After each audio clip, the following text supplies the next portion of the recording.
ಹರಿ ಓಂ. ನಾರಾಯಣಂ ಸುರಗುರುಂ ಜಗದೇಕನಾಥಂ ಭಕ್ತಪ್ರಿಯಂ ಸಕಲಲೋಕನಮಸ್ಕೃತಂಚ ತ್ರೈಗುಣ್ಯವರ್ಜಿತಮಜಂ ವಿಭುಮಾದ್ಯಮೀಶಂ ವಂದೇ ಭವಘ್ನಂ ಅಮರಾಸುರಸಿದ್ಧವಂದ್ಯಂ. ಸರ್ವಮಂಗಲಮಂಗಲ್ಯೆ ಶಿವೆ ಸರ್ವಾರ್ಥಸಾಧಿಕೆ ಶರಣ್ಯೆ ತ್ರ್ಯಂಬಕೆ ಗೌರಿ ನಾರಾಯಣಿ ನಮೋಸ್ತುತೆ.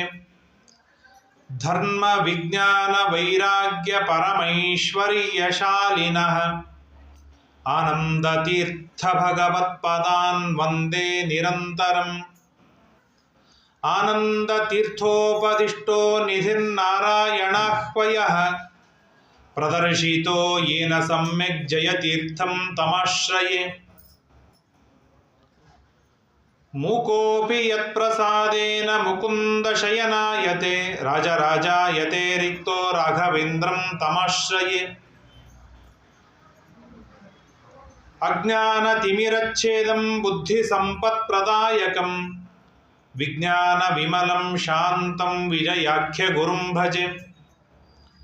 ಆಗತಾದಿ ತ್ರಿಕಾಲಜ್ಞಮಾಗಮಾರ್ಥ ವಿಶಾರದಂ ತ್ಯಾಗಭೋಗ ಸಮಾಯುಕ್ತಂ ಭಾಗಣ್ಣಾರ್ಯ ಗುರುಂ ಭಜೆ.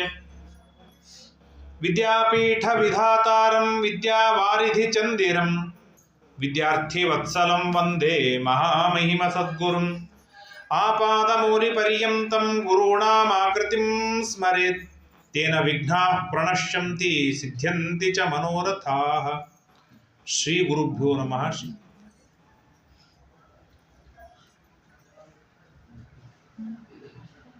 ಶ್ರೀ ಗುರುಭ್ಯೋ ನಮೋ ನಮಃ. ಹರಿ ಓಂ. ಸ್ವಸ್ತ್ಯಸ್ತು ಅಶೇಷ ಸನ್ಮಂಗಲಾನಿ ಭವಂತು.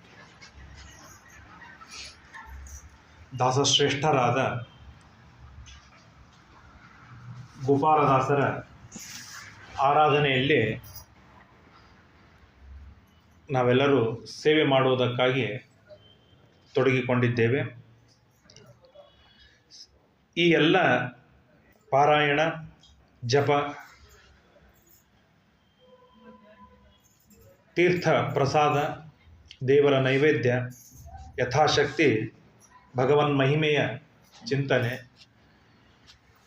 ಇದು ಎಲ್ಲದರ ಕೊನೆಯ ಗೋಲ್ ಭಗವಂತನ ಪೂಜೆ, ದೇವರ ಸಂತೋಷಪಡಿಸುವುದು. ದೇವರನ್ನು ಸಂತೋಷಪಡಿಸೋದು ಸುಲಭನ ಕಷ್ಟವ? ದೇವರನ್ನು ಸಂತೋಷಪಡಿಸುವುದರಿಂದ ಏನು ಲಾಭವಿದೆ?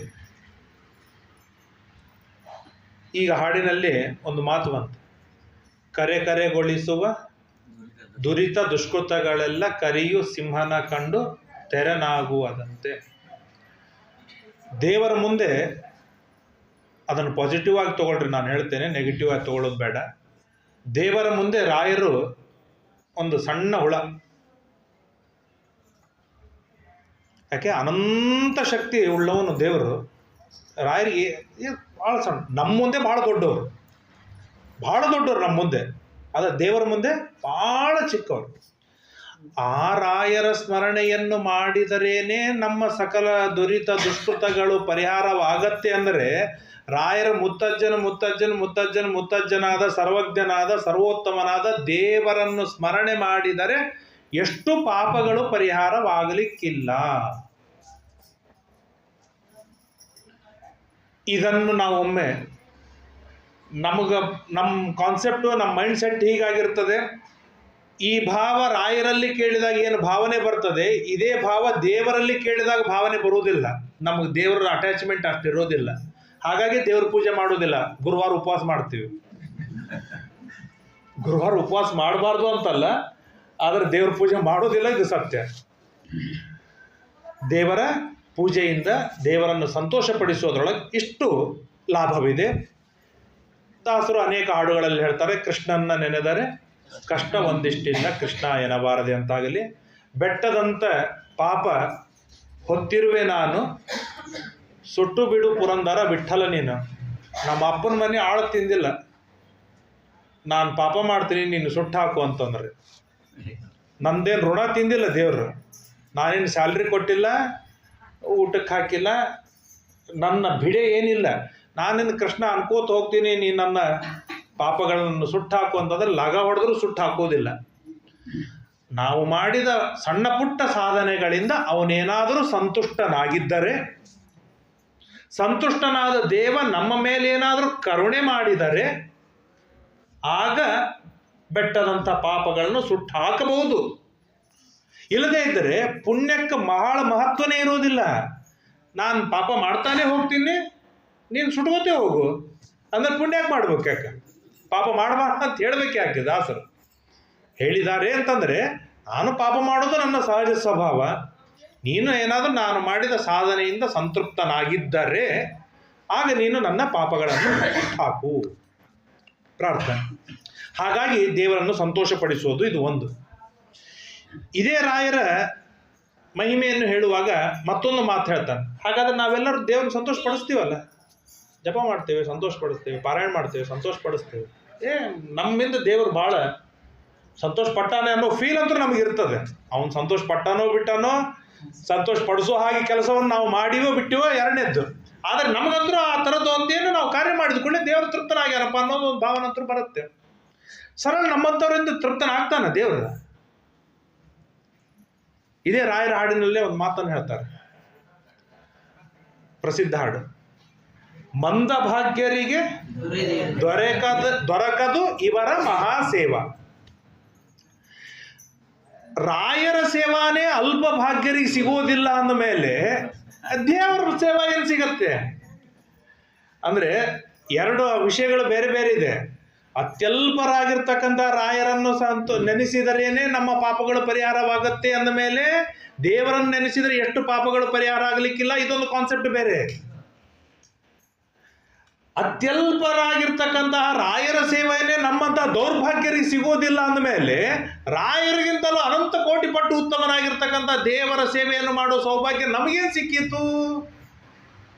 ಈ ಎರಡೂ ಕಾನ್ಸೆಪ್ಟ್ಗಳೇನಿದೆ ನಾವು ಚೆನ್ನಾಗಿ ಅರಿತುಕೊಂಡಾಗ ದೇವರನ್ನು ಸಂತೋಷಪಡಿಸುವುದಕ್ಕಾಗಿ, ದೇವರನ್ನು ಒಲಿಸಿಕೊಳ್ಳುವುದಕ್ಕಾಗಿ, ದೇವರನ್ನು ಸಾಧನೆಯಲ್ಲಿ ಸಾಧಕರಾಗುವುದಕ್ಕಾಗಿ ಒಂದು ಉತ್ಸಾಹ ನಮಗೆ ಸಿಕ್ಕು ಬರ್ತದೆ. ಇಲ್ಲದೇ ಇದ್ದರೆ ದಾರಿ ತಪ್ಪುವ ಸಾಧ್ಯತೆಗಳು ಬಹಳಷ್ಟು ಇರುತ್ತೆ. ನಾನೇನೋ ಒಂದು ಭಾವನೆದೊಳಗೆ ಹೊರಟು ಬಿಡ್ತೇನೆ, ನಾನು ಮಾಡ್ತಾ ಇರೋದೇ ದೊಡ್ಡ ಸಾಧನೆ, ನಾನು ದೊಡ್ಡ ಸಾಧಕ ಅಂತೇಳಿ ಹೊರಡ್ತಾ ಇರ್ತೇನೆ. ಆದರೆ ಏನು ಸಾಧನೆ ಆಗಿರುತ್ತೆ ನಮಗೆ ಗೊತ್ತೇ ಆಗುವುದಿಲ್ಲ. ಯಾಕೆ ಅಂತಂದರೆ ಈ ತರಹದ ವ್ಯತ್ಯಾಸಗಳು ನಮ್ಮ ತಲೆಯಲ್ಲಿ ಸೇರಿಕೊಂಡದ್ದಕ್ಕಾಗಿ. ಆದ್ದರಿಂದಾಗಿ ದೇವರ ಕಾರುಣ್ಯ ಎಷ್ಟು, ದೇವರ ಮುಂದೆ ನಾನು ಎಷ್ಟು ಅತ್ಯಲ್ಪ, ನಾನು ಏನು ಮಾಡೋದ್ರಿಂದ ದೇವರಿಗೆ ಸಂತೋಷ ಆಗ್ಲಿಕ್ಕೆ ಸಾಧ್ಯ ಇದೆ, ಇವನ್ನೆಲ್ಲ ನಾವು ವಿಚಾರವನ್ನು ಮಾಡಿಕೊಳ್ಳಬೇಕಾದ್ದು ಇದು ಅತ್ಯಂತ ಅನಿವಾರ್ಯವಾಗಿರುವಂಥದ್ದು. ಒಂದೆರಡು ಸಣ್ಣ ದೃಷ್ಟಾಂತಗಳನ್ನು ಹೇಳಿ ಸಾಧನೆಗೆ ಒಂದು ಪ್ರೋತ್ಸಾಹ ಬರುತ್ತೆ. ಆದ್ದರಿಂದ ಒಂದೆರಡು ಸಣ್ಣ ದೃಷ್ಟಾಂತಗಳನ್ನು ಹೇಳಿ ಸುಳಾದಿಯ ಬಗ್ಗೆ ಒಂದು ಚಿಂತನೆಯನ್ನು ಮಾಡೋಣ. ಇವತ್ತು ಇಲ್ಲೆಲ್ಲ ನಾವೆಲ್ಲರೂ ಬಂದಿದ್ದೇವೆ ಊಟಕ್ಕೆ. ಅವ್ರು ಕರೆದ್ರು, ನಾವು ಬಂದೀವಿ. ಕರೆದ ಕೂಡಲೇ ಕಣ್ಣು ಮುಚ್ಕೊಂಡು ಬಂದಿಲ್ಲ, ತಲೆಯೊಳಗೊಂದು ವಿಚಾರ ಮಾಡೀವಿ, ಅಲ್ಲಿ ಹೋದ್ರೆ ನಮಗೆ ಎಷ್ಟು ಅನುಕೂಲ ಅದ, ಯಾರ್ಯಾರಿಗೆ ಏನೇನು ಅನುಕೂಲ ಬೇಕು ಎಲ್ಲ ವಿಚಾರ ಮಾಡಿವಿ. ಯಾರಿಗೆ ಮಡಿ ಬೇಕು ಅವ್ರು ಮಡಿ ಅನುಕೂಲ ವಿಚಾರ ಮಾಡಿದ್ರು, ಯಾರಿಗೆ ನೈವೇದ್ಯ ಬೇಕು ನೈವೇದ್ಯದ ವಿಚಾರ ಮಾಡಿದ್ರು, ಯಾರಿಗೆ ಚೇರ್ ಬೇಕು ಚೇರಿನ ವಿಚಾರ ಮಾಡಿದ್ರು, ಯಾರಿಗೆ ತೆಳಗೆ ಕೊಡ್ಲಿಕ್ಕೆ ಸಾಧ್ಯ ಅದ ಅವರು ವಿಚಾರ ಮಾಡಿದ್ರು, ಯಾರಿಗೆ ಊಟಕ್ಕೆ ಟೇಬಲ್ ಬೇಕು ವಿಚಾರ ಮಾಡಿದ್ರು. ಓ, ಇಷ್ಟೆಲ್ಲ ಅನುಕೂಲ ಇದ್ದರೆ ನಾವು ಅಲ್ಲಿ ಓದೋದಕ್ಕೆ ಸಾರ್ಥಕ, ಇಲ್ಲದೆ ಇದ್ದರೆ ಅವ್ರಿಗೆ ನಾವು ಉಲ್ಟಾ ಕಷ್ಟ ಕೊಟ್ಟ ಹಾಗೆ, ನಾವು ಇರಿಟೇಟ್ ಆಗಿ ಬಂದಾಗೆ ತಿರುಗಿ. ಹೀಗಿದ್ದಾಗ ನಾವು ನನ್ನ ತೃಪ್ತಿಗಾಗಿ ನನ್ನ ಪರಿಸರ ಎಷ್ಟು ಅನುಕೂಲವಿದೆ ಅಂತ ನಾನು ವಿಚಾರವನ್ನು ಮಾಡ್ತಾ ಇರುವಾಗ ಇದನ್ನೇ ಸ್ವಲ್ಪ ಬದಲಾಯಿಸಿಕೊಂಡು ದೇವರ ತೃಪ್ತಿಗಾಗಿ ನಾನು ಎಷ್ಟು ಅನುಕೂಲತೆಗಳನ್ನು ನಾನು ಮಾಡಿದ್ದೇನೆ ಮನೆಯೊಳಗೆ, ನನ್ನ ಸಾಧನೆಯೊಳಗೆ ದೇವರಿಗೆ ಅನುಕೂಲವಾದದ್ದನ್ನು ಎಷ್ಟು ಕ್ರಿಯೇಟ್ ಮಾಡಿಕೊಂಡಿದ್ದೇನೆ. ನಮಗೇನಾದರೂ ಸ್ವಲ್ಪ ಸಣ್ಣ ಅನಾನುಕೂಲ ಅನಿಸ್ತು ಅಂತ ಆದರೆ ನಾವು ಅಲ್ಲಿ ಊಟಕ್ಕೆ ಹೋಗ್ಲಿಕ್ಕೆ ಸಾಧ್ಯವಾ? ಏನೋ ಮಡಿ ಮೈಲಿಗೆ ಅಸ್ತವ್ಯಸ್ತ ಮಾಡ್ತಾರ್ರಿಪ್ಪ ಅಂತಂದ್ರೆ ಮಡಿ ಮೈಲಿಗೆ ಮಾಡೋದು ಬರೋದಿಲ್ಲ. ಅವ್ರು ಟೇಬಲ್ ಮೇಲೆ ಊಟಕ್ಕೆ ಕೂಡ್ಸಂಗಿಲ್ಲ ಮಾರಾಯ ಅಲ್ಲಿ ಅಂತಂದ್ರೆ ಟೇಬಲ್ ಮೇಲೆ ಊಟ ಕೊಡೋರು ಬಿಟ್ಬಿಡ್ತಾರೆ. ಭಾಳ ಚಂದ ನಗನಗತ ಮಾತಾಡೋಂಗಿಲ್ಲ ಅಂತಂದರೆ ಅದರ ಅಪೇಕ್ಷೆ ಇಟ್ಟವರು ಅವ್ರು ಬಿಟ್ಬಿಡ್ತಾರೆ. ಒಟ್ಟಾರೆ ಯಾರ್ಯಾರಿಗೆ ಏನೇನು ಪ್ರತಿಕೂಲವಾಗತ್ತೆ ಅವರೆಲ್ಲರೂ ದೂರ ಸರಿತಾರೆ. ಹಾಗೆ ನಮ್ಮ ಮನೆಯೊಳಗೆ ನಾವು ಮಾಡಿದ ಸಾಧನೆ, ಮನೆಯೊಳಗೆ, ಮನಸ್ಸಿನೊಳಗೆ, ನಮ್ಮ ದೇಹದೊಳಗೆ ಮಾಡುವ ನಮ್ಮ ಸಾಧನೆಯೊಳಗೆ ನಾವು ದೇವರನ್ನು ಸಂತೋಷಪಡಿಸಬೇಕಾದರೆ ಆ ದೇವರಿಗೆ ಅನುಕೂಲಕರವಾಗಿರ್ತಕ್ಕಂಥ ವಾತಾವರಣವನ್ನು ನಾವು ಎಷ್ಟು ಕ್ರಿಯೇಟ್ ಮಾಡಿದ್ದೇವೆ. ಎಷ್ಟು ಅನುಕೂಲಕರವಾದ ವಾತಾವರಣವಿರ್ತದೆ ಅಷ್ಟು ಪ್ರೀತಿಯಿಂದ ಬರ್ತಾರೆ. ಎಷ್ಟು ಪ್ರತಿಕೂಲ ವಾತಾವರಣವಿರ್ತದೆ ಅಷ್ಟು ವ್ಯಕ್ತಿ ತಾನು ನಮ್ಮಿಂದ ದೂರ ಆಗ್ತಾನೆ. ಇದು ಸಹಜವಾದ ಕಾಮನ್ ಸೆನ್ಸ್. ಇದು ದೇವರಲ್ಲೂ ಅಪ್ಲೈ ಆಗತ್ತೆ, ನಮ್ಮಲ್ಲೂ ಅಪ್ಲೈ ಆಗತ್ತೆ. ಹಾಗಾದರೆ ದೇವರು ಇರುವುದಕ್ಕಾಗಿ ನಾವು ನಮ್ಮ ಮನೆಯನ್ನು, ನಮ್ಮ ಮನಸ್ಸನ್ನು ದೇವರಿಗೆ ಅನುಕೂಲವಾಗುವಂತೆ ನಿರ್ಮಾಣವನ್ನು ಮಾಡಬೇಕು. ಹಾಗಾದರೆ ಅನುಕೂಲತೆಗಳಂದ್ರೆ ಏನು? ದೇವರು ಲಕ್ಷ್ಮೀಪತಿ ಏನಂತಾರೆ, ಛತ್ರಚಾಮರ ಜನ ಪರ್ಯಂಕ ಲಕ್ಷ್ಮೀ ದೇವಿಯನ್ನೇ ತಂದು ಇಟ್ಟು ಪೂಜೆ, ಅದೆಲ್ಲ ಬೇಕಾಗಿಲ್ಲ. ಅಷ್ಟೆಲ್ಲ ವೈಭವದಿಂದ ಏನಂತಾರೆ ಮುತ್ತು ರತ್ನಗಳನ್ನು ಹಾಕಿ ಸಿಂಹಾಸನವನ್ನು ನಿರ್ಮಾಣವನ್ನು ಮಾಡಿ ಪೂಜೆ ಮಾಡಿ ಭಾರಿ ಬಾಸ್ಮತಿ ಅಕ್ಕಿ ಅನ್ನದ ನೈವೇದ್ಯ ಮಾಡಿ ಪಾಯಸ ಮಾಡಿ ಅದೆಲ್ಲ ನಮ್ಮಿಂದ ಆಗುವುದಿಲ್ಲ. ಬೇಡ ಅದೆಲ್ಲ ಬೇಡ. ಆದರೆ ಮನೆಯೊಳಗೆ ವಾತಾವರಣ ಮಾತ್ರ ಅದ್ಭುತವಾಗಿ ಕ್ರಿಯೇಟ್ ಆಗಿರ್ಬೇಕು. ಈ ಲಕ್ಷ್ಮೀದೇವಿ ಎಲ್ಲಿರ್ತಾಳೆ? ಸೋಮಾಂಗಲ್ಯ ದ್ರವ್ಯಗಳಲ್ಲಿ ಇರ್ತಾಳೆ. ಮನೆಯೊಳಗೆ ಸೋಮಾಂಗಲ್ಯ ದ್ರವ್ಯ ಕಡಿಮೆ ಆಗಿದೆ. ಲಕ್ಷ್ಮೀದೇವಿ ಎಲ್ಲಿರ್ತಾಳೆ? ಹಣದಲ್ಲಿ ಇರ್ತಾಳೆ. ಹಣ ಬ್ಯಾಂಕಿನೊಳಗೆ ಇರುತ್ತೆ. ಲಕ್ಷ್ಮೀದೇವಿ ಎಲ್ಲಿರ್ತಾಳೆ? ಬಂಗಾರದೊಳಗೆ ಇರ್ತಾಳೆ. ಬಂಗಾರ ಇಲ್ಲೇ ಇಲ್ಲ, ಲಾಕರ್ನಾಗ ಅದ ಇದ್ದದ್ದು. ಅದಕ್ಕಾಗಿ 3 ತಿಂಗಳಿಗೊಮ್ಮೆ ಪೇಪರ್ನಾಗ ಓದ್ತೀವಿ ಏನಂತೆ, ಕರ್ನಾಟಕ ಬ್ಯಾಂಕು ನಿವ್ವಳ ಲಾಭವನ್ನು ಹೊಂದಿತ್ತು, ಸೆಂಟ್ರಲ್ ಬ್ಯಾಂಕು ನಿವ್ವಳ ಲಾಭ ಹೊಂದಿತ್ತು. ನಮ್ಮ ಹಣೆ ಬಾರಿ ಅನ್ನ. ಇನ್ನು ಲಕ್ಷ್ಮೀದೇವಿ ಎಲ್ಲಿ ಇರಂಗಿಲ್ಲ? ಪ್ಲಾಸ್ಟಿಕ್ನಾಗ ಇರೋದಿಲ್ಲ. ನಮ್ಮ ಮನೆ ತುಂಬ ಪ್ಲಾಸ್ಟಿಕ್ ಇವ. ಮೊಬೈಲ್ ಪ್ಲಾಸ್ಟಿಕ್, ಚಸ್ಮಾ ಪ್ಲಾಸ್ಟಿಕ್ ಏನಂತಾರೆ, chair plastic, fridge plastic, washing machine plastic. ಅನ್ನ ಮಾಡೋದಕ್ಕೆ ಅದಕ್ಕೂ ರಬ್ಬರ್ ಹಾಕಿ ಮಣ್ಣು ಮಾಡಿಬಿಡ್ತೇವೆ. ಆಮೇಲೆ ಲಕ್ಷ್ಮೀದೇವಿ ಎಲ್ಲಿ ಇರುವುದಿಲ್ಲ, ದೇವರು ಎಲ್ಲಿ ಇರುವುದಿಲ್ಲ, ದೇವರಿಗೆ ಏನೇನು ಪ್ರತಿಕೂಲವಾಗಿದೆ ಅದು ಎಲ್ಲ ನಮ್ಮ ಮನೆಯೊಳಗೆ, ನಮ್ಮ ಮನಸ್ಸಿನೊಳಗೆ ತುಂಬಿಕೊಂಡು ಹೋಗಿದೆ. ಇನ್ನು ಅವ್ರು ಎಲ್ಲಿ ಇರ್ತಾರೆ ಅದು ಯಾವುದೂ ನಮ್ಮ ಮನೆಯೊಳಗಿಲ್ಲ. ಭಾಳ ಭಾರದು.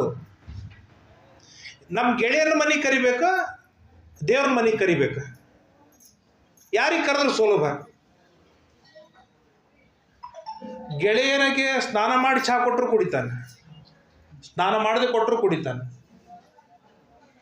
ಅಂತಾರ ಪ್ಯಾಂಟ್ ಹಾಕೊಂಡು ಕೊಟ್ಟರು ಕುಡಿತಾನೆ, ತಪ್ಪಿ ಕುಡಿದು ಗ್ಲಾಸ್ನಾಗ ಕೊಟ್ಟರು ಕುಡಿತಾನೆ.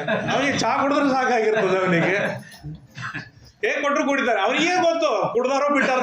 ವಾಟರ್ ಕೊಟ್ಟು ಕುಡಿದು ಮುಗಿದೋಯ್ತು. ಹಂಗೆ ಯಾರು ಕೊಡುವುದಿಲ್ಲ. ಆದ್ರೆ ಹೇಳ್ತೇನೆ ನಾನು. ಇನ್ನು ದೇವರನ್ನ ಮನೆಗೆ ಕರಿಬೇಕು ಅಂದ್ರೆ ತಣ್ಣೀರು ಸ್ನಾನ ಮಾಡೋದು. ಒಲ್ಲು ಅಂದ್ರೆ ಒಂದು 4 ಮಂತ್ರಗಳನ್ನ ಕರಿಬೇಕು. ಗಂಧ ಅಕ್ಷತೆ ತೆಗಿಬೇಕು, ಹೂ ತರಬೇಕು, ತುಳಸಿ ತರಬೇಕು, ಇಡ್ಲಿ ಅನ್ಬೇಕು, ಒಲಿ ಅನ್ಬೇಕು, ಮಡಿಲಿ ಅಡಿಗೆ ಅನ್ಬೇಕು. ಎಷ್ಟು ಟೆನ್ಷನ್! ದೇವರನ್ನು ಮನೆಗೆ ಕರೆಯಬೇಕು ಅಂತಂದ್ರೆ ತುಂಬ ಟೆನ್ಷನ್.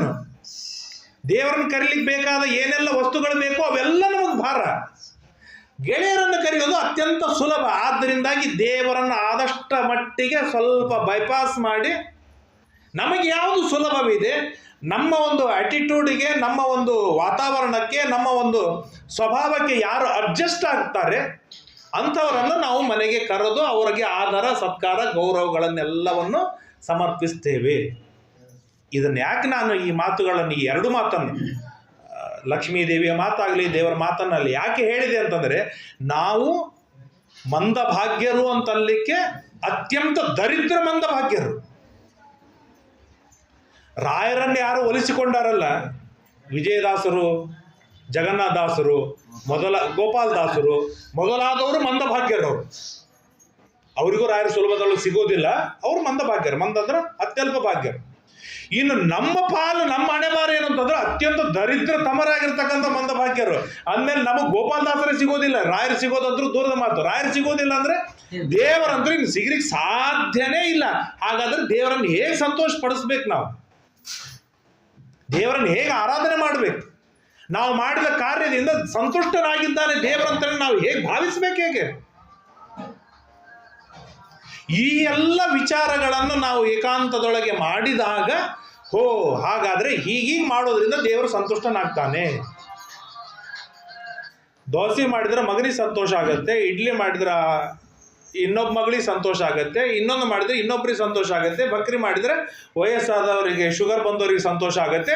ಸೊ ಹಾಗಾದ್ರೆ 7 ದಿನದೊಳಗೆ ನಾವು 7 ಮಾಡಿದರೆ ಎಲ್ಲರನ್ನೂ ನಾವು ಮೇಂಟೈನ್ ಮಾಡ್ಲಿಕ್ಕೆ ಸಾಧ್ಯವಿದೆ, ಎಲ್ಲರನ್ನೂ ಸಂತೋಷದೊಳಗೆ ಇಡ್ಲಿಕ್ಕೆ ಸಾಧ್ಯವಿದೆ. ಇದು ಒಬ್ಬ ಗೃಹಿಣಿಯ ತಾಯಿಯ ವಿಚಾರ ಹೇಗೋ ಹಾಗೆ ನಾವು ರಾಯರನ್ನು, ದೇವರನ್ನು, ದೇವತೆಗಳನ್ನು, ಗುರುಗಳನ್ನು, ಜ್ಞಾನಿಗಳನ್ನು ಎಲ್ಲರನ್ನೂ ಸಂತೋಷಪಡಿಸಬೇಕಾದರೆ ಅವರಿಗೆ ಏನೇನು ಆಹಾರ ಬೇಕಾಗಿದೆ, ಅವರವರಿಗೆ ಏನೇನು ಅನುಕೂಲಗಳಿವೆ, ಆ ಎಲ್ಲ ಅನುಕೂಲತೆಯ ವಾತಾವರಣಗಳನ್ನು ನಾವು ಚೆನ್ನಾಗಿ ಕ್ರಿಯೇಟ್ ಮಾಡಿದಾಗ ಅವರು ಪ್ರೀತಿಯಿಂದ ಬರ್ತಾರೆ, ನಾವು ಕೊಟ್ಟದ್ದನ್ನು ಪ್ರೀತಿಯಿಂದ ಸ್ವೀಕಾರವನ್ನು ಮಾಡ್ತಾರೆ, ಸಂತುಷ್ಟರಾಗ್ತಾರೆ. ಒಮ್ಮೆ ದೇವರು ಸಂತುಷ್ಟನಾಗಿ ಬಿಟ್ಟ ಅಂತಂದ್ರೆ ಕಿಮಲಭ್ಯಂ ಭಗವತಿ ಪ್ರಸನ್ನೇ ಶ್ರೀನಿಕೇತನೆ. ಒಮ್ಮೆ ದೇವರು ಸಂತುಷ್ಟನಾಗಿ ಬಿಟ್ಟ ಅಂತಂದ್ರೆ ಇಂಥದ್ದು ಇಲ್ಲ ಅಂತಿಲ್ಲ, ಇಂಥದ್ದು ಬೇಡಬೇಕನ್ನುವ ಪ್ರಸಂಗವೇ ಬರುವುದಿಲ್ಲ, ಬೇಡಬೇಕನ್ನುವ ಪ್ರಸಂಗವೇ ಬರುವುದಿಲ್ಲ. ಈ ವಿಚಾರಗಳು ನಮ್ಮ ಗೋಪಾಲದಾಸರಲ್ಲಿ ಈ ತರಹದ ವಿಚಾರಗಳು ಬಹಳ ಇತ್ತು. ಅವರ ಸುಳಾದಿಗಳನ್ನು, ಅವರ ಕೀರ್ತನೆಗಳನ್ನು ನೋಡ್ತಾ ಇರುವಾಗ ಆ ವಿಚಾರಗಳಿಗೆ ಅನುಗುಣವಾಗಿಯೇ ಆ ಕೀರ್ತನೆಗಳು ನಮಗೆ ಬಂದದ್ದು ಕಾಣಿಸುತ್ತೆ. ಅದರೊಳಗೆ ನಾವು ಒಂದು ಸಣ್ಣ ವಿಚಾರವನ್ನು ಮಾಡಿದರೆ ಗೋಪಾಲದಾಸರು ಹೇಳ್ತಾರೆ, ಅವ್ರದ್ದೇ ಹಾಡಿರಬೇಕು, ಎನ್ನಂಥ ಭಕ್ತರು ಅನಂತ ನಿನಗಿಹರು, ನಿನ್ನಂಥ ಸ್ವಾಮಿ ಎನಗಿಲ್ಲ. ಅವ್ರದ್ದೇ ಅಲ್ಲ, ಗೋಪಾಲದಾಸರದೇ ಹಾಡು ಅನಿಸುತ್ತೆ. ಅನಂತ ಜೀವ ಮುಕ್ತಿ ಯೋಗ್ಯರಲ್ಲಿ ಆನೊಬ್ಬ ನೀಚ ಚೇತನನು ಕಾಣು. ನಾನು ಯಾಕೆ ಅತ್ಯಂತ ದರಿದ್ರ ಭಾಗ್ಯವಂತ ಅಂತ ನಾನು ಯಾಕೆ ಆ ಮಾತು ಹೇಳಿದೆ ಅಂತಂದರೆ ಗೋಪಾಲದಾಸರದ ಈ ಮಾತಿನಿಂದ ನಮ್ಗೆ ಹೇಳ್ತಾರೆ, ನಾನು ಪರಮನೀಚ ವ್ಯಕ್ತಿ. ಯಾಕೆ ಅಂತಂದರೆ ನಿನ್ನ ಭಕ್ತರು ಸಾಲು ಸಾಲು ಇದ್ದಾರೆ, ದಂಡಿ ಇದ್ದಾರೆ.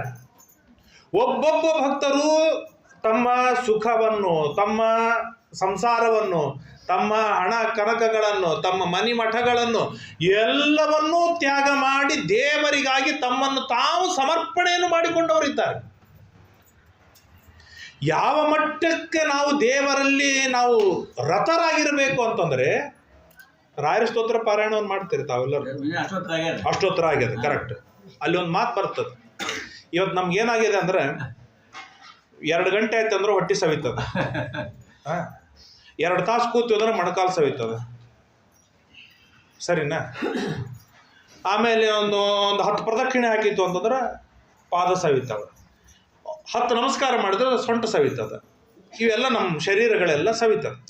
ಹಾಗೆ ರಾಯರು ಏನಾದರೂ ತಮ್ಮ ಜೀವನದೊಳಗೆ ಸವಿಸಿದ್ರೇನು, ರಾಯರು ತಮ್ಮ ಜೀವನದೊಳಗೆ ಏನಾದರೂ ಸವಿಸಿದ್ರೇನು ಅಂತಂದರೆ ಅವ್ರದ್ದು ಮತ್ತೆ ಜಡವಾದ ದೇಹನೇ ಅಲ್ಲ, ಅವ್ರ ದೇಹನ ಅಂತಾರೆ ಸವಿಬೇಕು. ಅವು ಯಾವುದು ಸವಿಯೋದ್ರೊಳಗೆ ಅವರು ತಮ್ಮನ್ನು ತಾವು ತೊಡಗಿಸಿಕೊಂಡಿದ್ರು ಅಂತಂದರೆ ಯತ್ಪಾದ ಪದ್ಮ ಪರಿಕೀರ್ತನ ಜೀರ್ಣವಾಚ. ಜೀರ್ಣ ಅಂದ್ರೆ ಸವಿಯೋದು ಕನ್ನಡದೊಳಗೆ, ಜೀರ್ಣವಾಚ. ನಾಲಿಗೆ ಸವಿಸಿದ್ರಂತೆ ದೇವರನ್ನು ಸ್ತೋತ್ರವನ್ನು ಮಾಡೋದ್ರೊಳಗೆ, ಪಾಠ ಪ್ರವಚನ ಮಾಡೋದ್ರೊಳಗೆ, ಸಿದ್ಧಾಂತವನ್ನು ರಕ್ಷಣೆಯನ್ನು ಮಾಡೋದ್ರೊಳಗೆ ಏನು ಮಾಡಿದ್ರು ರಾಯರು ಅಂತಂದರೆ ತಮ್ಮ ನಾಲಿಗೆಯನ್ನು ಸವಿಸಿ ಹಾಕಿದ್ರಂತೆ. ಈ ತರಹದ ಆದರ್ಶಗಳಲ್ಲಿ ನಾವು ಬೆಳೆದಾಗ ಏನಂತಾರೆ, ಸಾಧನೆಯನ್ನು ಮಾಡಲಿಕ್ಕೆ ಸಾಧ್ಯವಿದೆ, ಸಾಧನೆಯ ಮಾರ್ಗದೊಳಗೆ ನಮಗೆ ಹೋಗ್ಲಿಕ್ಕೆ ಸಾಧ್ಯವಿದೆ.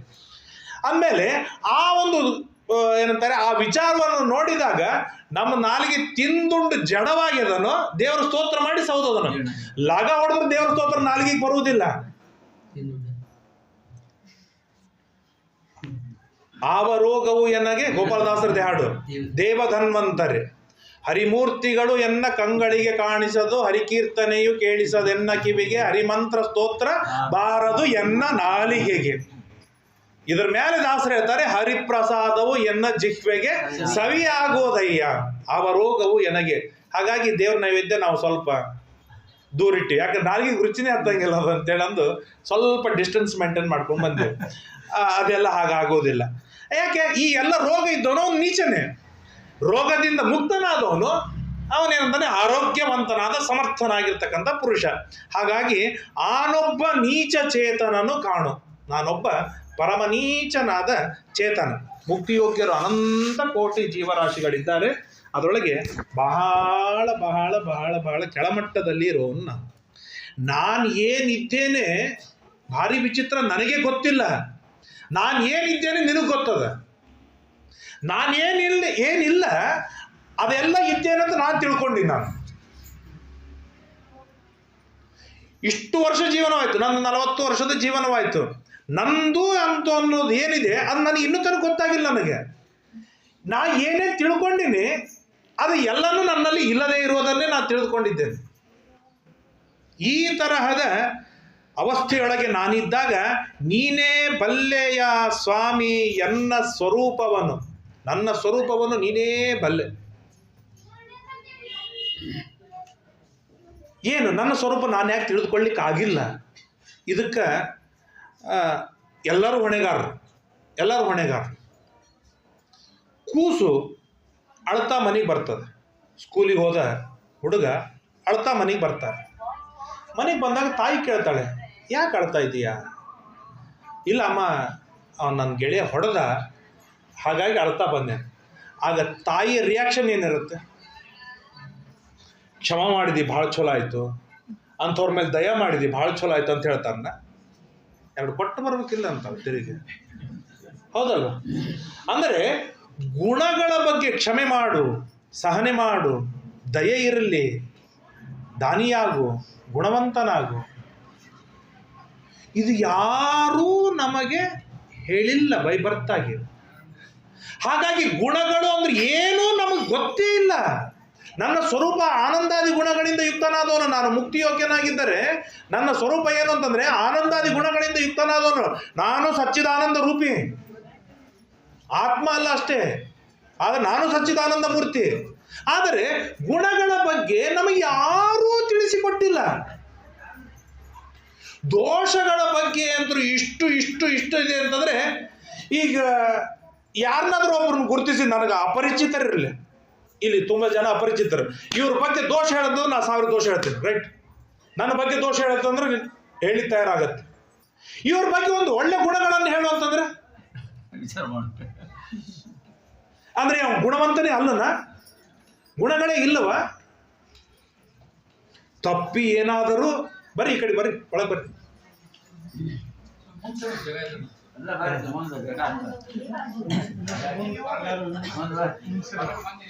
ಏನು ತಪ್ಪಿ ಏನಾದರೂ ಇವ್ರು ಬಹಳ ದಾನ ಮಾಡ್ತಾರ್ರಿ ಅಂತ ಮೆಚ್ಚಿದಾಗ, ಆಚಾರ್ಯ ನಿಮ್ಗೇನ್ ಗೊತ್ತವ್ರು ಟೇಬಲ್ ತೆಳಗೆ ಎಷ್ಟು ತಗೊಂಡಿರ್ತಾರ. ಅಂದ್ರೆ ದಾನ ಮಾಡಿದಾನೆ ಅಂತ ಅನ್ನೋದನ್ನು ಒಪ್ಪಿಕೊಳ್ಳಿಕ್ ಸಾಧ್ಯವಿಲ್ಲ. ಅಂದ್ರೆ ಆ ಮಟ್ಟಕ್ಕೆ ದೋಷಗಳ ಚಿಂತನೆ ಏನಿದೆ ನಮ್ಮಲ್ಲಿ ಹಾಸು ಹೊಕ್ಕಾಗಿ ಬಿಟ್ಟಿದೆ. ಭಾರಿ ವಿಚಿತ್ರ. ಆ ದೋಷಗಳ ಚಿಂತನೆ ದ್ವೇಷ ಮಾಡೋದು, ಬೇರೆ ಏನಿಲ್ಲ. ದ್ವೇಷ ಅಂತಂದ್ರೆ ದೋಷಗಳ ಚಿಂತನೆ. ಹಾಗಾದ್ರೆ ನಾವು ದ್ವೇಷ ಯಾರನ್ನ ಮಾಡ್ತೀವಿ? ಎಷ್ಟರ ಮಟ್ಟಿಗೆ ನಾವು ನೀಚರಿದ್ದೀವಿ ಅನ್ಲಿಕ್ಕೆ ನಮ್ಮ ದ್ವೇಷಿಗಳು ಯಾರಾದ್ರೂ ಮನಿನೇ ಅದ. ಹಾಗಾಗಿ ನಾನು ಧೈರ್ಯದಿಂದ ಹೇಳ್ತೇನೆ, ಯಾರಾದ್ರೂ ಇಸ್ಲಾಮಿಕ್ದವರು ನಮ್ಮ ಶತ್ರುಗಳಿದ್ದಾರನ್ನ? ಯಾರು ಇಲ್ಲ. ಹೆಸರೇ ಗೊತ್ತಿಲ್ಲ, ದ್ವೇಷ ಮಾಡ್ತೀವಿ ತಾನೆ. ಯಾರಾದ್ರೂ ಕ್ರಿಶ್ಚಿಯನ್ರು ನಮ್ಮ ದ್ವೇಷಿಗಳಿದ್ದಾರನ್ನ? ಇಲ್ಲ. ಹಾಗಾದ್ರೆ ನಮ್ಮ ದ್ವೇಷ ಯಾರು? ನಮ್ಮ ಸೋದರ ಮಾವ, ನಮ್ಮ ಸೋದರತ್ತಿ, ನಮ್ಮ ಅತ್ತಿ, ನಮ್ಮ ಮಾವ, ನಮ್ಮ ತಮ್ಮ, ನನ್ನ ಅಣ್ಣ, ನಮ್ಮ ಅಪ್ಪ, ನಮ್ಮ ಅಮ್ಮ, ನನ್ನ ಹೆಂಡತಿ, ನನ್ನ ಮಕ್ಕಳು, ಎಲ್ಲ ವೈಷ್ಣವರು ದ್ವೇಷಿಗಳು. ಇಲ್ರಿ, ಅವ್ರನ್ನ ಯಾರನ್ನೂ ನಾವು ಬೈಯೋಂಗಿಲ್ಲ, ದ್ವೇಷ ಮಾಡೋದಿಲ್ಲ ಅಂತಂದ್ರೆ ಬೇರೆ ಸಮಾಜವನ್ನು ನಾವು ಬೈಯೋದಿಲ್ಲ, ನಮ್ಮ ಸಮಾಜದವ್ರನ್ನೇ ಬೈತಿರ್ತದೆ. ವೈಷ್ಣವರೇ ಇರ್ತಾರೆ.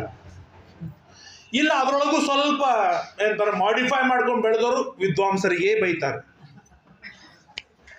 ಇನ್ನೂ ಸ್ವಲ್ಪ ಮೇಲೇರಿದವರು ಯತಿಗಳಿಗೆ ಬೈತಾರೆ.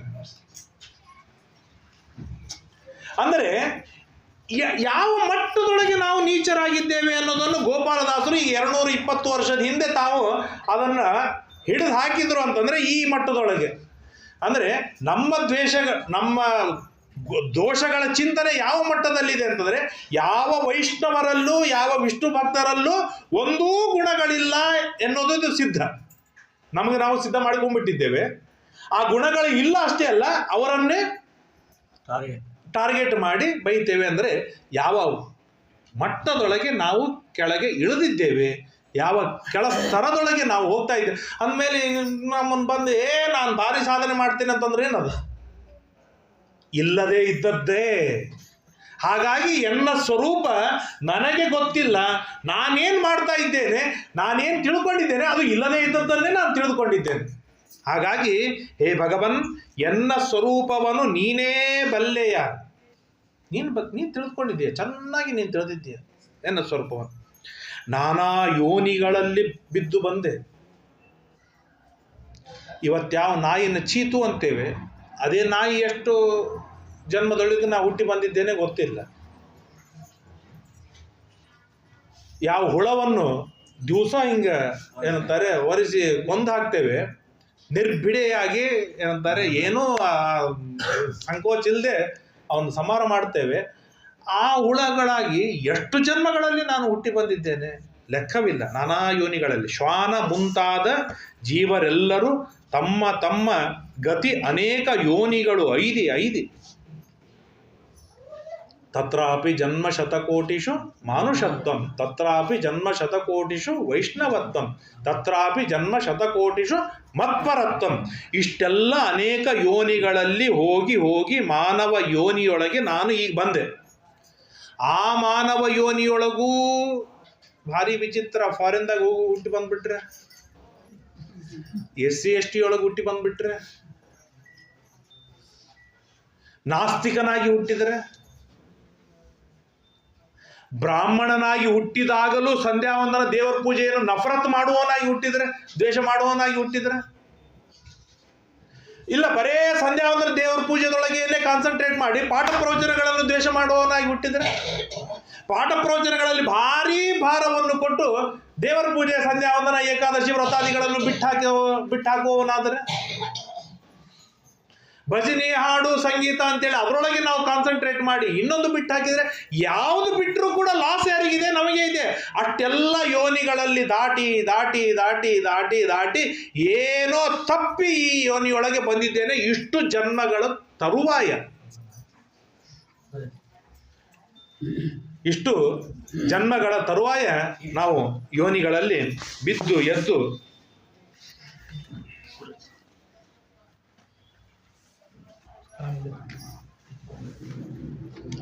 ಬಂದಿದ್ದೇವೆ.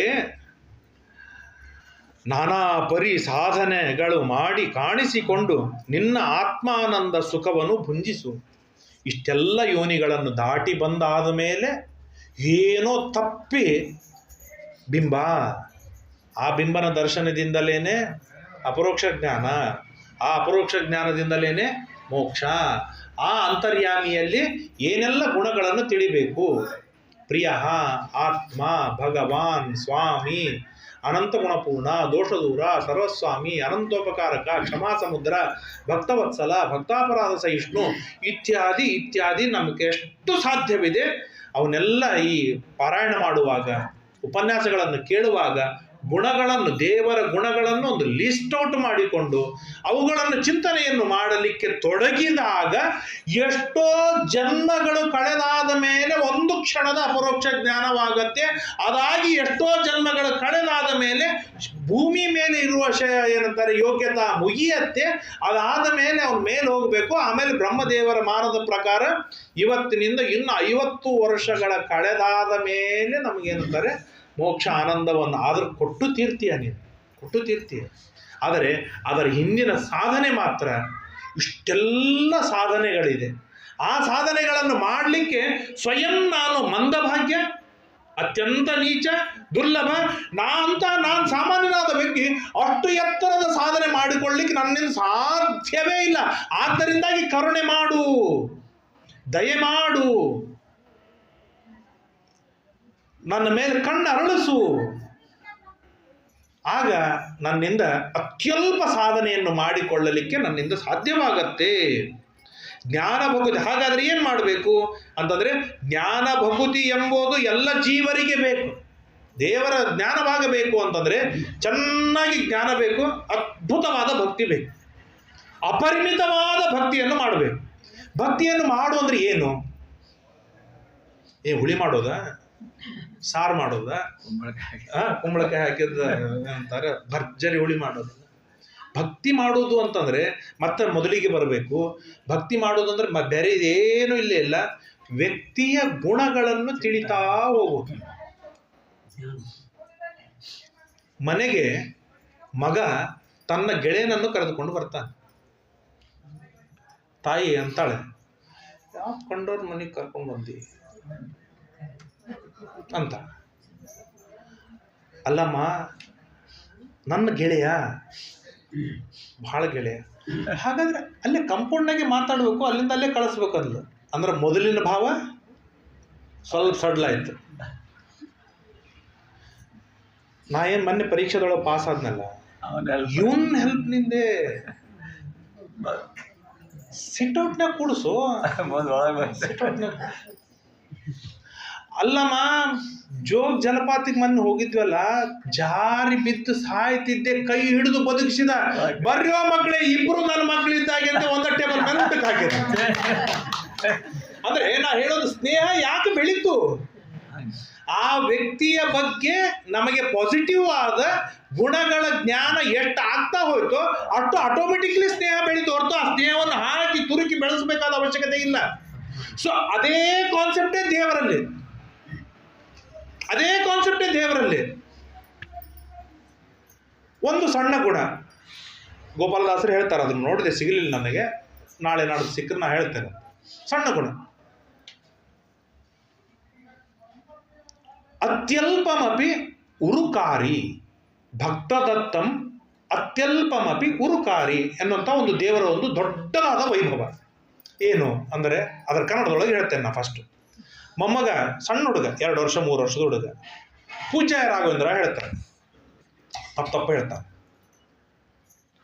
ಅಜ್ಜನಿಗೆ ಇಷ್ಟು ಖುಷಿ ಆಗತ್ತೆ ಅಂದರೆ ಅವನು ಕರ್ಕೊಂಡು ಹೋಗಿ ಸ್ವಾಮಿಗಳ ಮುಂದೆ ನಿಲ್ಲಿಸಿ, ಹೇಳು ಪೂಜ್ಯ ರಾಘವೇಂದ್ರ.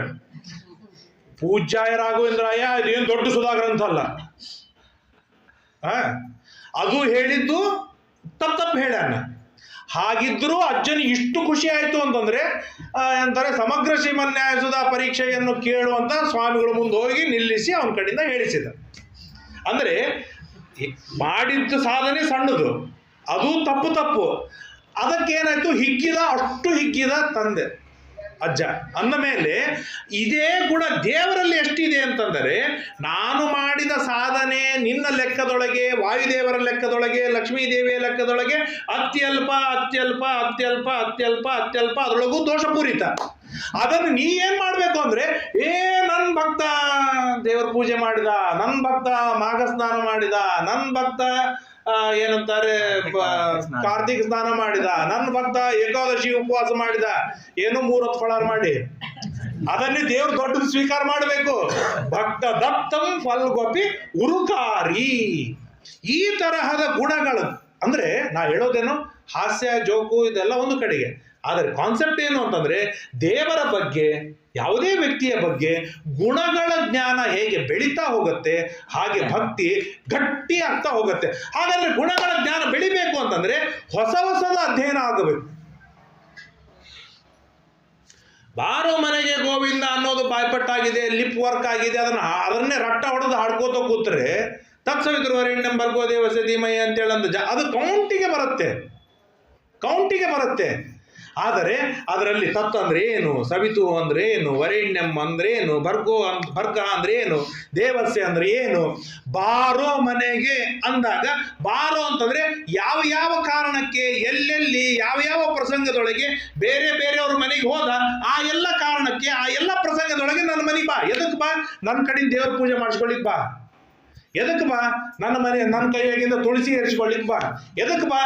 ನಾನು ಊಟಕ್ಕೆ ಹಾಕ್ತೇನೆ, ಊಟ ಮಾಡೋದಕ್ಕಾಗಿ ಬಾ.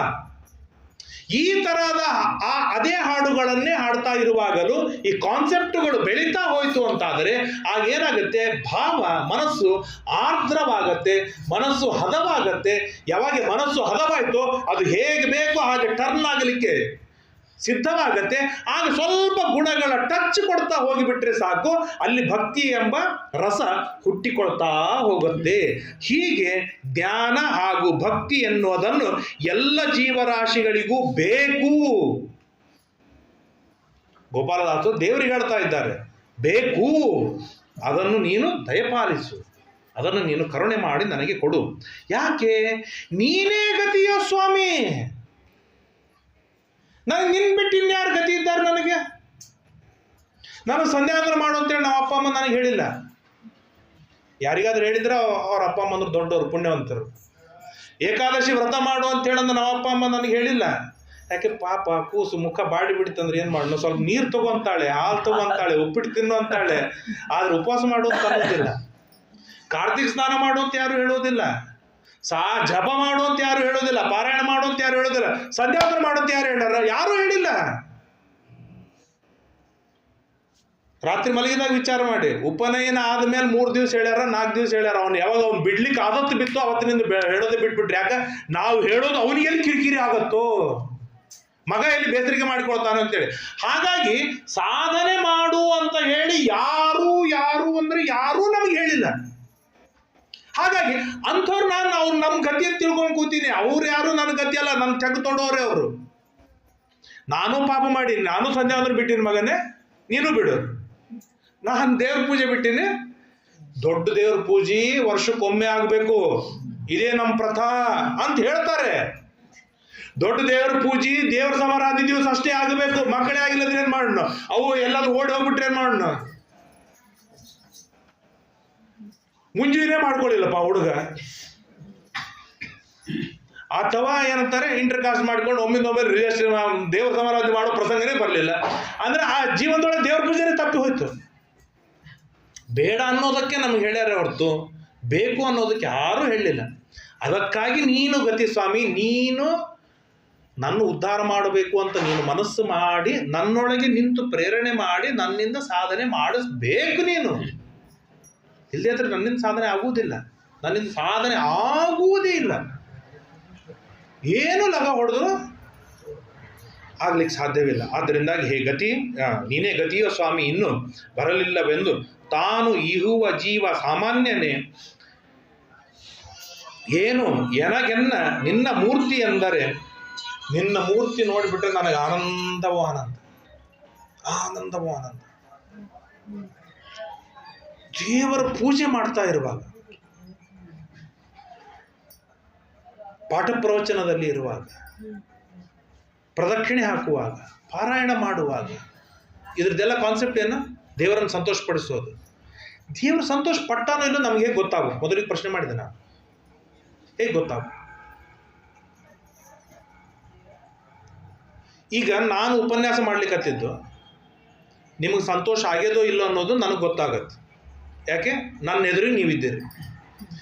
ನಾನು ಉಪನ್ಯಾಸ ಚಲೋ ಹೇಳಲಿಕ್ಕತ್ತೀನೋ ಇಲ್ಲೋ ಅನ್ನೋದು ನಿಮಗೆ ಗೊತ್ತಾಗತ್ತೆ. ಯಾಕೆ ಗೊತ್ತಾಗತ್ತೆ? ನಿಮ್ಮ ಎದುರಿಗೆ ನಾ ಕೂತೀನಿ ದಡ್ದಡಿತ. ಹಾಗಾಗಿ ಇಲ್ಲಿ ಏನಂತಾರೆ, ಯಾರೂ ಮೋಸ ಮಾಡ್ಲಿಕ್ಕೆ ಸಾಧ್ಯವಿಲ್ಲ. ಹೇಳ್ಬೋದು ಭಾಳ ಚಲೋ ಆಗ್ಯದ ಅಂತ ಹೇಳ್ಬೋದು, ಭಾಳ ಚಂದ ಕೇಳ್ಯಾರ ಅಂತ ನಾನು ಹೇಳ್ಬೋದು. ಆದರೆ ಏನು ಹೇಳ್ಯದ ಏನು ಕೇಳ್ಯದ ನಮಗಂತೂ ಮನವರಿಕೆ ಆಗಿದೆ. ಯಾಕೆ? ನಮ್ಮ ಎದುರಿಗೆ ಎದುರ ಬಿದ್ದರೆ ನಾವಿದ್ದಾಗ. ಈಗ ನಾವು ಮಾಡಿದ ಸಾಧನೆ ದೇವರಿಗೆ ತೃಪ್ತಿ ಆಗ್ಯದೋ ಇಲ್ಲೋ ಯಾರಪ್ಪ ಹೇಳವ?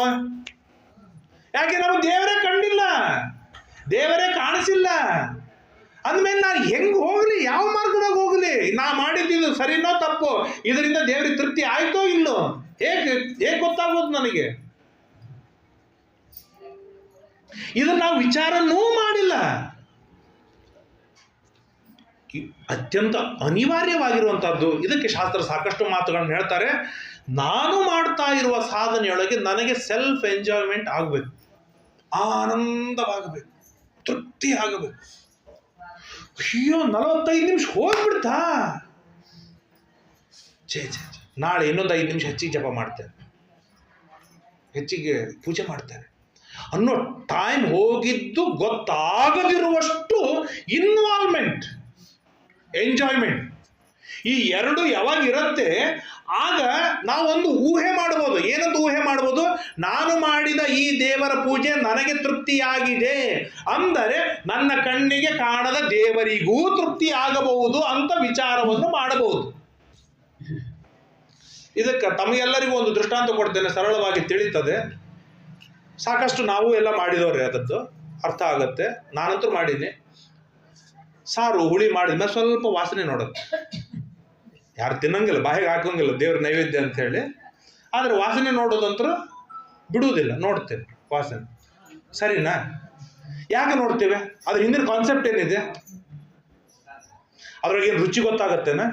ಉಪ್ಪು ಗೊತ್ತಾಗತ್ತೇನ? ಏನು ಗೊತ್ತಾಗೋದಿಲ್ಲ. ಆದ್ರೂ ವಾಸನೆ ತಗೋತೇವೆ. ಏನು ಕಾನ್ಸೆಪ್ಟ್ ಅಂದ್ರೆ, ನಾನು ವಾಸನೆ ತೆಗೆದುಕೊಂಡಾಗ ನನಗೊಂದು ಸೆಲ್ಫ್ ಸ್ಯಾಟಿಸ್ಫ್ಯಾಕ್ಷನ್ ಆಗತ್ತೆ, ನನಗೊಂದು ತೃಪ್ತಿ ಆಗತ್ತೆ. ಹಾಗಾದರೆ ನಾ ಏನು ಊಟಕ್ಕೆ ಹಾಕ್ತೇನಲ್ಲ ಬ್ರಾಹ್ಮಣರಿಗೆ, ಅವರಿಗೂ ತೃಪ್ತಿ ಆಗಬಹುದು, ಅವರಿಗೂ ನನ್ನ ಸಾರು ಸೇರಬಹುದು. ಅಂದ್ರೆ ಅವ್ರಿಗೆ ಸೇರಬಹುದು ಅಂತ ಅನ್ನೋದು ನಮಗೆ ಯಾವಾಗ ಗೊತ್ತಾಗತ್ತೆ ಅಂದ್ರೆ, ನಾನು ವಾಸನೆ ತೆಗೆದುಕೊಂಡು ಚಲೋ ಆಗ್ಯದ ಅನ್ನೋ ಭಾವನೆ ಬಂದಾಗ. ಆ ರೀತಿಯೊಳಗೆ ನಾನು ಮಾಡಿದ ಸಣ್ಣ ಪುಟ್ಟ ಸಾಧನೆಗಳೇನಿದೆ, ಇದು ನನಗೆ ತೃಪ್ತಿ ಆಯ್ತು ಅಂತಾದ್ರೆ ಆಗ ನನಗೆ ಒಂದು ಮನವರಿಕೆ ಆಗತ್ತೆ, ಹಾಗಾದ್ರೆ ನನ್ನ ಕಣ್ಣಿಗೆ ಕಾಣಿಸದ ದೇವರಿಗೂ ಇದು ತೃಪ್ತಿ ಆಗಬಹುದು, ತೃಪ್ತಿಯಾಗಿದೆ ಎನ್ನುವ ವಿಶ್ವಾಸ ಬರ್ಲಿಕ್ಕೆ ಸಾಧ್ಯವಿದೆ. ಹಾಗಾಗಿ ಆ ಮಟ್ಟದೊಳಗೆ ಇನ್ವಾಲ್ವ್ ಆಗಿ, ಅಷ್ಟು ಮಟ್ಟದೊಳಗೆ ಎಂಜಾಯ್ ಮಾಡ್ತಾ, IPL ನೋಡ್ತಿರುವಾಗ, ಈಗ ಒಂದೇ ನೋಡಿದ ಬಿಗ್ ಬಾಸ್ ನೋಡ್ತಿರುವಾಗ, ಸೀರಿಯಲ್ಗಳನ್ನು ನೋಡ್ತಿರುವಾಗ, ಅದೊಂದು ಫಿಲ್ಮ್ಗಳು ನೋಡ್ತಿರುವಾಗ, ಕ್ರಿಕೆಟ್ ನೋಡ್ತಿರುವಾಗ, ಅದೊಂದು ಏನು ಇನ್ವಾಲ್ವ್ಮೆಂಟ್ ಇರುತ್ತೆ, ಅದೊಂದು ಎಂಜಾಯ್ ಇರ್ತದೆ. ಅದು ನಮ್ಮ ಸಾಧನೆಯೊಳಗೆ ಬಂತು ಅಂತಾದರೆ ಆಗ ದೇವರು ಕುಣಿತಾನೆ. ಆಗ ಈ ಜಗನ್ನಾಥದಾಸರ ಮಾತು ಅಪ್ಲೈ ಆಗತ್ತೆ. ಏನು? ಮಲಗಿ ಪರಮಾದರದಿ ಪಾಡಳು. ಏನು ಮೊದಲಿಗೆ ಹೇಳಿದಂಗೆ, ನಾನು ಮಲ್ಕೊಂಡು ಹಾಡ್ತೇನೆ, ಅವನೇ ಕೂತ್ ಕೇಳ್ತಾನೆ. ನಾ ಮಲ್ಕೊಂಡು ಮಾತಾಡಿದ್ರೆ ನನ್ನ ಮಕ್ಕಳು ಕೇಳಂಗಿಲ್ಲ, ನಾನು ಮಲ್ಕೊಂಡು ಮಾತಾಡಿದ್ರೆ ನಮ್ಮ ಅಪ್ಪ ಕೇಳಂಗಿಲ್ಲ, ನಾನು ಮಲ್ಕೊಂಡು ಮಾತಾಡಿದ್ರೆ ನಮ್ಮ ಟೀಚರ್ ಕೇಳಂಗಿಲ್ಲ. ಅವನೇ ಅವ್ನು ಕೇಳೋನು ದೇವರು. ಏನು ಅಷ್ಟು ಅನಿವಾರ್ಯತೆ ನಾವು ಅವನಿಗೇನಾದ್ರು ಕಟ್ಟಿ ಹಾಕಿವೆ? ಏನು ಕಟ್ಟಿ ಹಾಕಿಲ್ಲ. ದೇವ್ರು ಹೇಳಿದ್ದೆಲ್ಲ ವಿರುದ್ಧವಾಗಿ ನಡೆದುಕೊಳ್ತೇವೆ ಹೊರತು ದೇವ್ರು ಹೇಳಿದ್ದನ್ನು ನಾವು ಸರಿಯಾಗಿ ಮಾಡೋದೇ ಇಲ್ಲ. ಆಮೇಲೆ ನಾವು ಮಲಗಿ ಮಾಡಿದ್ರೆ ಅವನೇ ಕೇಳಬೇಕು, ಕೂತು ಕೇಳಬೇಕಾದ ಅವಶ್ಯಕತೆಯೇ ಇಲ್ಲ. ಆದರೆ ನಾನು ಮಲಗಿ ಪಾರಾಯಣವನ್ನು ಮಾಡ್ತಾ ಇರುವಾಗಲೂ ನನ್ನನ್ನು ನಾನು ಆ ದೇವರಲ್ಲಿ ಮುಳುಗಿ, ದೇವರಲ್ಲಿ ಏನಂತಾರೆ ಇನ್ವಾಲ್ವ್ ಆಗಿ, ದೇವರ ವಿಷಯದೊಳಗೆ ಆನಂದವನ್ನು ಅನುಭವಿಸ್ತಾ ನೋಡ್ತಾ ಇರುವಾಗ ನನ್ನ ಗುಣಗಳನ್ನು ನೋಡಿ ಅವನು ಎಷ್ಟು ಆನಂದ ಪಡ್ತಾರೆ. ಮಗನೇ ನಾನು ಕೂತ್ ಕೇಳ್ತೇನೆ ಅಂತ ಹೇಳಿ ಆಗ ದೇವರು ಬಂದು ಕೂತ್ ಕೇಳಲಿಕ್ಕೆ ಸಾಧ್ಯವಿದೆ. ಈ ಕಾನ್ಸೆಪ್ಟಿನೊಳಗೆ ದಾಸರು ಹೇಳಿದ್ದೇ ಹೊರತು ಅದನ್ನು ನಾವು ಮಿಸ್ಯೂಸ್ ತೆಗೆದುಕೊಂಡ್ರೆ ದೇವರೇನು ನಾವು ಹೇಳಿದ್ದನ್ನು ಅವನು ಕೇಳಲಿಕ್ಕೆ ಸಾಧ್ಯನೇ ಇಲ್ಲ. ಹಾಗಾಗಿ ದೇವರನ್ನು ಈ ರೀತಿಯೊಳಗೆ ನಾವು ಧ್ಯಾನವನ್ನು ಮಾಡಿದಾಗ ಸಂತೋಷ ಪಡ್ತಾರೆ. ಈ ಏನಂತಾರೆ ಆತ್ಮತೃಪ್ತಿಯ ಜೊತೆಗೆ ಏನು ದೇವರ ಸಾಧನೆಯನ್ನು ಮಾಡ್ತಾ ಇರುವಾಗ ಆತ್ಮತೃಪ್ತಿ ಆಗುತ್ತೆ. ಅದರ ಜೊತೆಗೆ ಇನ್ನೊಂದು ಗುಣವನ್ನು ಹೇಳ್ತಾರೆ. ಏನಂದ್ರೆ ಭರವಸೆ, ಪೂರ್ಣ ಭರವಸೆ. ನಾವು ಎಷ್ಟರ ಮಟ್ಟಿಗೆ ನೀಚರು ಅನ್ಲಿಕ್ಕೆ 300 ರೂಪಾಯಿ ಕೊಟ್ಟು ಟಿಕೆಟ್ ತೆಗೆಸಿರ್ತೀವಿ. ಜೋರ್ದಾರ್ ಬುರ್ಕಿ ಹೊಡಿತಾ ಎಚ್ಚರ ತಪ್ಪಿ ಮಲಗಿರ್ತೇವೆ ಟ್ರೈನ್ದಾಗ. 1 ಸೆಕೆಂಡ್ ನಮ್ಗೆ ವಿಚಾರ ಬಂತು ಅಂದ್ರೆ ನನ್ನಂಗೆ ಇವನು ಡ್ರೈವರು ಮಲಗಿದ ಅಂದ್ರೆ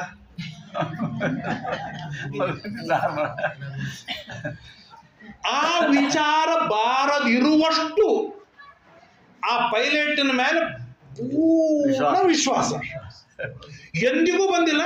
ನಾನಂದ್ರೂ ನಿತ್ಯ ಓಡಾಡುವನು, ಎಂದಿಗೂ ಡ್ರೈವರ್ ಮೇಲೆ ನನ್ನಾಗಿ ಅವನು ಆಕಳಿಸ್ತಾನೋ, ನನ್ನಾಗಿ ಅವನು ಮಲಗುತ್ತಾನೋ, ನನ್ನಾಗಿ ಏನೋ ವಿಚಾರ ಮಾಡ್ತಿರ್ತಾನೋ ಯಾವುದೂ ಬರೋದಿಲ್ಲ. ಅವನು ನನ್ನನ್ನು ಸರಿಯಾದ ಪಾಯಿಂಟಿಗೆ ಮುಟ್ಟಿಸ್ತಾನೆ ಅನ್ನೋ ಪೂರ್ಣ ವಿಶ್ವಾಸ. ಅಂದಮೇಲೆ ಆ ಡ್ರೈವರ್ಗಿಂತಲೂ ನಮ್ಮ ದೇವ್ರ ಯಾಕೆ ದೇವ್ರ ಏನು ವಿಶ್ವಾಸ ಇಲ್ಲಲ್ಲ. ವಿಶ್ವಾಸ ಇಲ್ಲ, ಅದಕ್ಕಾಗಿ ಮನಿ ಕೊಡು ಅಂತ ನಿತ್ಯ ಬೇಡ್ತೇವೆ. ಅವನು ಕೊಟ್ಟೆ ಕೊಡ್ತಾನೆ ಅಂತ ಭರವಸೆ ಇದ್ರೆ ಬೇಡೋ ಪ್ರಸಂಗನೇ ಬರುವುದಿಲ್ಲ. ಕೊಟ್ಟೆ ಕೊಡ್ತಾನೆ ಅಂತ ಪೂರ್ಣ ವಿಶ್ವಾಸವಿದ್ದಾಗ ಬೇಡುವ ಪ್ರಸಂಗವೇ ಬರುವುದಿಲ್ಲ. ನಾವು ಬೇಡ್ತೀವಿ, ಇದರ ಅರ್ಥ ಕೂಸು ಅನ್ನ ಕೊಡುವಂತ ಬೇಡ್ತಾನೆ, ಇದರ ಅರ್ಥ ಅನ್ನ ಕೊಡುವಂತ ಕೂಸು ಅಳತ್ತೆ, ಇದರ ಅರ್ಥವೇನು? ಈಗ ಅಮ್ಮ ಅನ್ನ ಕೊಡುವುದಿಲ್ಲ ಅನ್ನೋದು ಅದರ ತಲೆಯೊಳಗೆ ಇದೆ. ಅದಕ್ಕಾಗಿ ಬೇಡ್ತಾನೆ, ಕಾಡ್ತಾನೆ, ಅಳುತ್ತಾನೆ, ಚೀರ್ತಾನೆ, ಒದರಾಡ್ತಾನೆ. ಅನ್ನ ಕೊಟ್ಟ ಮೇಲೆ ಅವನು ಸಂತೋಷ ಆಗ್ತಾನೆ. ಯಾಕೆ ಅಂತಂದ್ರೆ ಅವಳು ಯಾವಾಗೇ ಕೊಡ್ತಿದ್ರು ಹೀಗೆ ಕೊಡ್ತಾಳೆ ಅಂತ ಅನ್ನೋ ವಿಶ್ವಾಸ ಆ ಕೂಸಿಗೆ ಇಲ್ಲ. ಅದೇ ನಿಟ್ಟಿನೊಳಗೇನೆ ನಾವು ಕೂಡ ದೇವರ ಮೇಲೆ ಏನೋ ವಿಶ್ವಾಸ ಮಾಡುವುದಿಲ್ಲ, ಏನೋ ಭರವಸೆ ಇಲ್ಲ. ಆದ್ರಿಂದಾಗೇನೆ ನಿತ್ಯ ಬೇಡ್ತೇವೆ. ನಿತ್ಯ ಬೇಡುವವರಿಗೆ ಎಂದಿಗೂ ಎದುರಿನ ವ್ಯಕ್ತಿ ತೃಪ್ತನಾಗುವುದಿಲ್ಲ. ನಮ್ಗೆ ಯಾರಾದ್ರೂ ಬಂದು ₹1 ಕೊಡಪ್ಪ, ₹1 ಕೊಡು, ₹1 ಕೊಡು, ₹1 ಕೊಡು ಅಂತ ಬೇಡಿದ್ರೆ ಹೆಂಗಿರ್ತದೆ ನಮ್ಮ ಅವಸ್ಥೆ? ಎಷ್ಟು ಇರಿಟೇಟ್ ಆಗುತ್ತೆ ನಮಗೆ. ಅವನು ಅಲ್ಲಿ ಬರ್ತಾ ಇದ್ದಾನೆ ಅಂದ್ರೆ ಇಲ್ಲಿಂದ ನಾವು ಆಚೆ ಹೋಗ್ಬಿಡ್ತೇವೆ, ನಮ್ಮ ಹತ್ರ ಬರಲೇಬಾರ್ದು ಅಂತೇಳಿ. ಹಂಗೇನಾದ್ರೂ ದೇವರು ಇರಿಟೇಟ್ ಮಾಡಿಕೊಂಡು ಬಿಟ್ಟು ಓಡಿ ಹೋಗ್ಬಿಟ್ಟ ಅಂತಂದ್ರೆ ನಮ್ಮ ಅವಸ್ಥೆ. ಹಾಗಾಗಿ ಅತ್ಯಲ್ಪ ಮಟ್ಟದೊಳಗೆ ದೇವರ ಮೇಲೆ ಭರವಸೆ, ವಿಶ್ವಾಸ, ಅತ್ಯಲ್ಪ ಮಟ್ಟದೊಳಗೆ ದೇವರಲ್ಲಿ ಏನಂತಾರೆ ಒಂದು ದೇವರ ಕಾರ್ಯಗಳನ್ನು ಮಾಡ್ತಾ ಇರುವಾಗ ಆತ್ಮತೃಪ್ತಿ, ಸಂತೋಷ ಇವುಗಳನ್ನು ಇನ್ವಾಲ್ವ್ ಆಗಿ ಯಾರು ಮಾಡ್ತಾನೆ ಅವನಿಗೆ ದೇವರು ಅತ್ಯಂತ ಶೀಘ್ರದೊಳಗೆ ಏನು ಗಳಿಸಿದರಿನ್ನ ಗಳಿಸುವ ಹರಿ ನಿನ್ನ ಜ್ಞಾನ ದೊರಕುವುದಿನ್ನು. ಏನು ಗಳಿಸಿದರೂ ಕೂಡ ನಿನ್ನ ಜ್ಞಾನ ನನಗೆ ದೊರಕಲಿಕ್ಕೆ ಸಾಧ್ಯವೇ ಇಲ್ಲ. ಆ ಜ್ಞಾನ ಕೊಡು. ಜ್ಞಾನ ಮುಂದೆ ದೇವರಿಗೆ ಬೇಡೋದು ಮತ್ತಿನ್ನೇನಿಲ್ಲ. ಒಂದು ಪ್ರಾರ್ಥಿಸಲು 101 ಕೊಟ್ಟೆಯೋ ದೇವ. ಧ್ಯಾನ ಕೊಡು, ಭಕ್ತಿ ಕೊಡು, ಬೇರೆದಿನ್ನೇನು ಬೇಡ. ಜ್ಞಾನ ದೊರಕೋದಿನ್ನು ಬಹು ದುರ್ಘಟನ ಜಾಣ ಚೆನ್ನಿಗರಾಯ ಗೋಪಾಲ ವಿಠಲ ನಿನ್ನ ಕಾಣುವುದಕ್ಕೆ ಜ್ಞಾನ ಚೇತನ ಬೇಕೋ. ಇದು ಒಂದು ತಾಳವನ್ನು ತಿಳಿದುಕೊಂಡೆವು, ಮತ್ತಿನ್ನೇನಿಲ್ಲ. ನಿನ್ನ ಕಾಣುವುದಕ್ಕೆ ನನಗೆ ಜ್ಞಾನ ಬೇಕು. ಆ ಜ್ಞಾನ ನಮ್ಮಲ್ಲಿ ಬೆಳೀಲಿ, ನಮಗೆ ಅಭಿವೃದ್ಧಿಸಲಿ. ಗೋಪಾಲದಾಸರಿಗೆ ಇರುವ ವಿಶ್ವಾಸ ನಮಗೆ ಬರಲಿ. ಅವರಷ್ಟು ಕಷ್ಟ ನಮ್ಗೆ ಯಾರಿಗೂ ಇಲ್ಲ. ಅವ್ರಿಗಿಂತಲೂ ಕೋಟಿ ಪಟ್ಟು ಹೆಚ್ಚಿನ ಶ್ರೀಮಂತರು ನಾವಿದ್ದೇವೆ. ನಮ್ಮ ತಂಗಳ ಬಕರಿ ತಿಂದೇ ಗೊತ್ತಿಲ್ಲ, ಅಷ್ಟು ಶ್ರೀಮಂತಿಕೆ ಅದ. ಆ ಪ್ರಾಣಿಗೆ ತಂಗಳ ಬಕರಿನೂ ಸಿಗಲಿಲ್ಲ. ನಮ್ಮ ಅಪ್ಪ ನಮ್ಮನ್ನು ಟೊಣ್ಣೆ ಮಾಡಿ ಹೋಗ್ಯಾರ. ಅವು ಸಣ್ಣವರಿದ್ದಾಗೆ ಅಪ್ಪ ಕಾಲಾದರು. ಇವತ್ತು ದೊಡ್ಡ ಕುಟುಂಬವಿಲ್ಲ. ಇವತ್ತು ನಮ್ದು ಯಾರ್ದು ದೊಡ್ಡ ಕುಟುಂಬವಿಲ್ಲ. ಆ ತಾಯಿ 4 ಜನ ಮಕ್ಕಳು. ಇಂಥ ಕಷ್ಟತರವಾದ ಪರಿಸ್ಥಿತಿಯೊಳಗೂ ಕೂಡ ಆ ಗಾಯತ್ರಿ ಮಂತ್ರದ ಮೇಲಿನ ಪರಿಪೂರ್ಣವಾದ ವಿಶ್ವಾಸ, ಶ್ರದ್ಧೆ ಅವರನ್ನು ಹೀಗೆ ಮಾಡಿತ್ತು ಅಂತಂದ್ರೆ ಅವರು ಕಾಲವಾಗಿ 250, 220, 261 ವರ್ಷಗಳಾದರೂ ಕೂಡ ನಾವೆಲ್ಲರೂ ಗೋಪಾಲದಾಸ ನೆನೆಸ್ತೇವೆ, ಚಿಂತನೆ ಮಾಡ್ತೇವೆ. ಅವರ ಅನುಗ್ರಹದಿಂದ ಇಷ್ಟೆಲ್ಲ ಭಾರಿ ವೈಭವದಿಂದ ಮೆರೀತೇವೆ ಅಂತಂದ್ರೆ ಆ ಗೋಪಾಲದಾಸರು ದೇವರ ಮೇಲೆ ಮಾಡಿದ ವಿಶ್ವಾಸ, ಭರವಸೆ, ಗಾಯತ್ರಿ ಜಪದ ಮೇಲಿರುವ ನಿಷ್ಠೆ ಊಹೆ ಮಾಡ್ಲಿಕ್ಕೆ ಸಾಧ್ಯವಿಲ್ಲ. ಗೋಪಾಲದಾಸರೇ, ನಾನು ನಿಮ್ಮವನಾಗಬೇಕಾದರೆ, ನಾನು ನಿನ್ನ ಭಕ್ತನಾಗಬೇಕಾದರೆ ಹೇಗೆ ಕಮಲ ಚಿನ್ನ ಹಾಕಿಕೊಂಡಿದ್ದರೆ ನಾನು ಕಮಲದವ, ಕೈ ಚಿನ್ನ ಹಾಕಿಕೊಂಡಿದ್ದರೆ ಕೈ ಚಿನ್ನದವ, ಕಸಬರಿಗೆ ಹಿಡ್ಕೊಂಡಿದ್ದರೆ ಏನು ಹೇಗೋ ಹಾಗೆ ನಾನು ಕನಿಷ್ಠ 108 ಗಾಯತ್ರಿ ಜಪ 2 ಹೊತ್ತು ಮಾಡ್ತಿದ್ದರೆ ನಾನು ಗೋಪಾಲದಾಸರವ. ಆ ಸೌಭಾಗ್ಯ ನನಗೆ ಕೊಡು, ಜ್ಞಾನ ಕೊಡು, ನನ್ನನ್ನು ಉದ್ಧಾರವನ್ನು ಮಾಡು ಎಂಬುದಾಗಿ ಗೋಪಾಲದಾಸರಲ್ಲಿ ಅನನ್ಯಗತಿಕವಾಗಿ ಪ್ರಾರ್ಥನೆಯನ್ನು ಮಾಡ್ತಾ ನಾನು ಈ 4 ಮಾತುಗಳನ್ನು ಮುಕ್ತಾಯ ಮಾಡ್ತೇನೆ. ಶ್ರೀಕೃಷ್ಣಾರ್ಪಣಮಸ್ತು. ಯಸ್ ಸರ್ವಗುಣ ಸಂಪೂರ್ಣ ಸರ್ವದೋಷ ವಿವರ್ಜಿತ ಪ್ರಿಯತಾಂ ಪ್ರೀತಯೇ ಬಾಲಂ ವಿಷ್ಣುರ್ಮೇ ಪರಮಸ್ಸರತ ಅನೇನ ಭಾವಿ ಯತ್ಪುಣ್ಯಂ ತದಾಪ್ನೋದು ಗುರುನ್ನಮ. ಶ್ರೀಕೃಷ್ಣ ಅರ್ಪಣಮಸ್ತು. ಮುಂದಿನ ತಾಳವನ್ನು ನಾಳೆಯ ದಿನ ಸಾಧ್ಯವಾದಲ್ಲಿ ತಿಳಿಯುವ ಪ್ರಯತ್ನ. ಶ್ರೀಕೃಷ್ಣ ಅರ್ಪಣ. ಇದುವರೆಗೆ ಶಿರವಾರ ಗೋಪಾಲ